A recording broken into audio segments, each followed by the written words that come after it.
நாகை மாவட்டம் நாகூர் அருகே மீன்வள பல்கலைக்கழகத்தில் இருந்து தமிழ்நாடு விளையாட்டு மேம்பாட்டு ஆணையம் சார்பில் அண்ணா பிறந்தநாள் சைக்கிள் போட்டி மாணவ மாணவிகளுக்கு தனித்தனியாக நடைபெற்றது.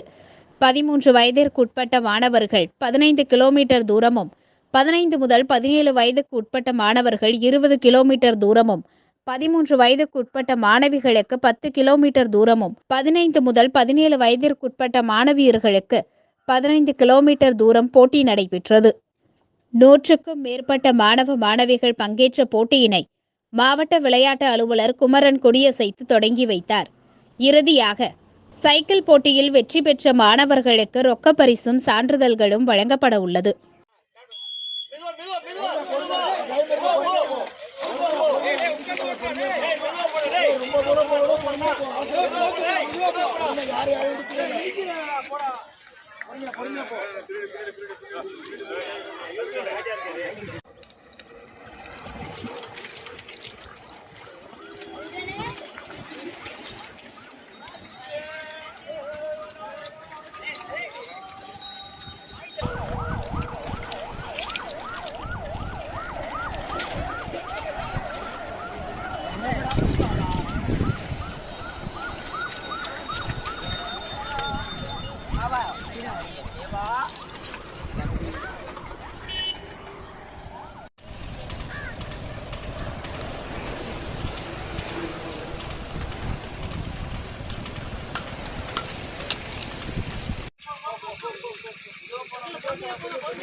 யாரு